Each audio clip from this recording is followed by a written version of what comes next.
और चलिए मनोहर लाल क्या कुछ कह रहे हैं सुनाते हैं। तो संगठन को सुचारू ढंग से चलाने के लिए और ये एक मासिक प्रक्रिया है, उनकी भी इच्छा रहती है कि हम मुख्यमंत्री के साथ महीने में कम से कम एक बार बैठें। तो सारी बातचीत करने का हेतु यही है कि संगठन का, सरकार का जो भी फीडबैक आपस में देना होता है वो भी देते लेते हैं और स्मूथनेस से काम में आती रहे, ये हमारे संगठन का एक सामान्य जिसको कहते हैं वो काम है। दूसरी सरकारी कुछ योजनाएं होती हैं, उन योजनाओं को भी हम फील्ड में कैसे लागू करना है और कैसे बढ़िया उसके रिजल्ट निकालने हैं, ये भी संगठन के लोगों को बताते हैं। वो भी आज मैंने बहुत सी चीज़ें बताई हैं। जैसे अभी हमारा मुख्यमंत्री अंत्योदय परिवार समृद्धि योजना, इस योजना को लागू करने के लिए अभी जो सर्वे चल रहा है उसमें लगभग 37,000 परिवारों की एक लिस्ट ये तैयार करके हमने डिपार्टमेंट्स को दे दी है। वो लिस्ट इनको भी भेजेंगे ताकि कौन व्यक्ति किस योजना का लाभ उठा करके अपनी आय को बढ़ा सकता है। हमने घोषित किया है कि ऐसे 1 लाख परिवार, उनकी न्यूनतम आय जिनकी 1 लाख से कम है, उनकी 1 लाख आय सुनिश्चित की जाए, उससे ज़्यादा भी बढ़ सकते हैं। तो कई डिपार्टमेंट्स के कई योजनाएं वो सब हैं, इनको सब दी गई हैं। फील्ड के अंदर और भी कुछ चीज़ों का सर्वे और जिसको कहना चाहिए उसका रिव्यू करने की दृष्टि से भी हम चीज़ें करते हैं। जैसे परिवार की जो इनकम की जो हमारी जो चल रही है वेरिफिकेशन, इनकम वेरिफिकेशन के काम में भी पार्टी के लोगों को बताया गया कि वो भी वहाँ फील्ड में जो टोलियाँ हैं उनके साथ मिल करके वो उसके अंदर सहयोग करें। और व्यायामशालाएँ, लगभग 700 व्यायामशालाएँ ऐसी या तो पूरी हो चुकी हैं या निर्माणाधीन हैं। ऐसे 700 व्यायामशालाओं को भी लोग जो है वो काम करेंगे। एक प्रोजेक्ट माइक्रो इरिगेशन का है, उस माइक्रो इरिगेशन के प्रोजेक्ट को भी ज़्यादा ज़्यादा कामयाबी मिले, क्योंकि पानी जितना है उसका प्रबंधन ठीक हो, तभी हम जा कर के अपना जो हमारा टारगेट है कि हर खेत को पानी ये पहुंचाने का हमारा टारगेट है। प्रदेश का एक भी एकड़ ऐसा नहीं बचना चाहिए जिसके अंदर पानी नहीं पहुंचा सके। तो जहां पानी उपलब्ध नहीं है वहाँ माइक्रो इरिगेशन के माध्यम से सिंचाई होगी तो सबको हम पानी जो है उपलब्ध करा पाएंगे, ऐसा हमारा टारगेट है।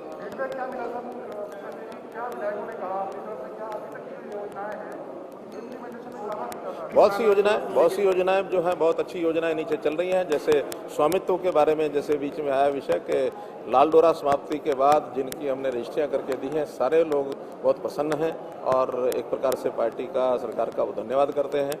ऐसे हमने 20 वर्ष से ज़्यादा जिनकी मलकियत शहरी प्रॉपर्टीज़ की वो जो योजना बनाई है, इसके लिए भी वहाँ लोगों में एक अच्छा जो है फीडबैक है, उसमें भी लोग रजिस्टर कर रहे हैं अपने आप को, उसमें कराएंगे।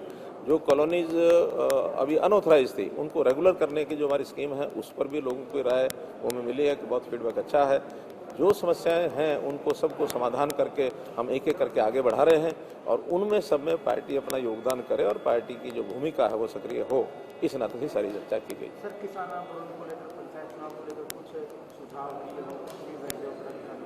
पंचायत चुनाव के बारे में सब लोगों ने कहा कि हाँ इस समय करा लेने चाहिए, वातावरण ठीक है, लेकिन उसमें चूँकि कोर्ट के केस की कुछ 1-2 चीज़ें हैं जो 22 अगस्त को, जैसे मैंने बताया, उस पर सुनवाई है। 22 अगस्त को कोर्ट अगर उसका फैसला कर देता है तो उसके तुरंत बाद चुनाव कराए जाएंगे। स्टेटमेंट आया है गुरनाम सिंह चडोली की तरफ से, और जैसा कि आप और आपकी पार्टी कहती है कि राजनीति से प्रेरित लोग आंदोलन में, उन्होंने कहा कि पंजाब मिशन तैयार करना चाहिए और किसान नेताओं को चुनाव लड़ना चाहिए पंजाब विधानसभा। जो बात हम कहते हैं वही उन्होंने कही है, उसमें कौन सी दो बड़ी बात है।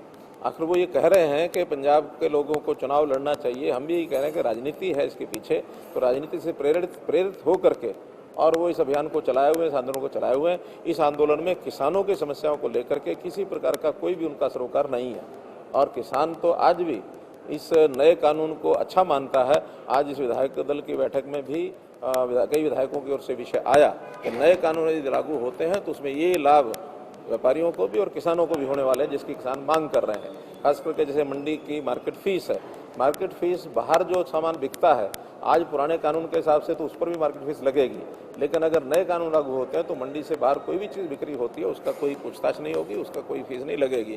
तो आज हमने फीस जो कम की थी पहले बासमती जैसे चावल के ऊपर, उसको दोबारा से हमको 4% इसीलिए करना पड़ा क्योंकि कानून जो है नए लागू नहीं हुए। हम भी चाहते हैं नए कानून का ठीक से वो लोग समझें, उसका क्या उसका उपयोग है और किस प्रकार से लाभकारी है, वो अगर समझेंगे और उसका नए कानून की तरफदारी करेंगे तो निश्चित रूप से किसानों को भी और व्यापारियों को भी सबको लाभ होगा। धन्यवाद। धन्यवाद।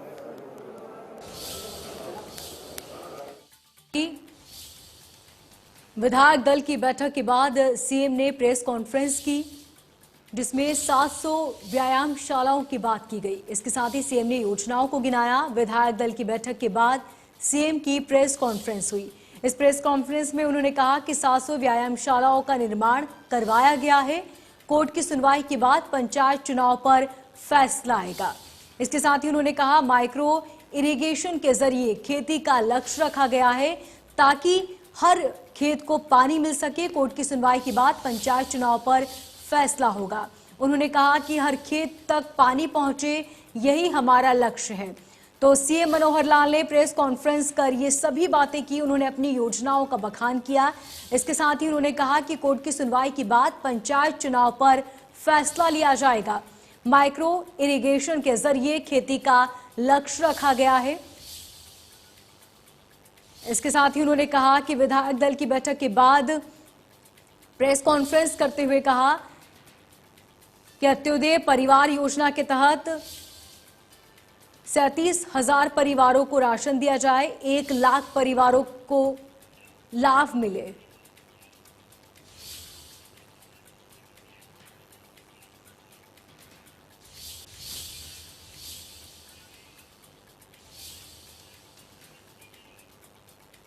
तो विधायक दल की बैठक में ये फैसला आपको बता दें कि सीएम अंत्योदय परिवार योजना के तहत 37,000 परिवारों की लिस्ट बनाई गई है। 1 लाख परिवारों की आय 1 लाख रुपए सुनिश्चित करने की बात की गई।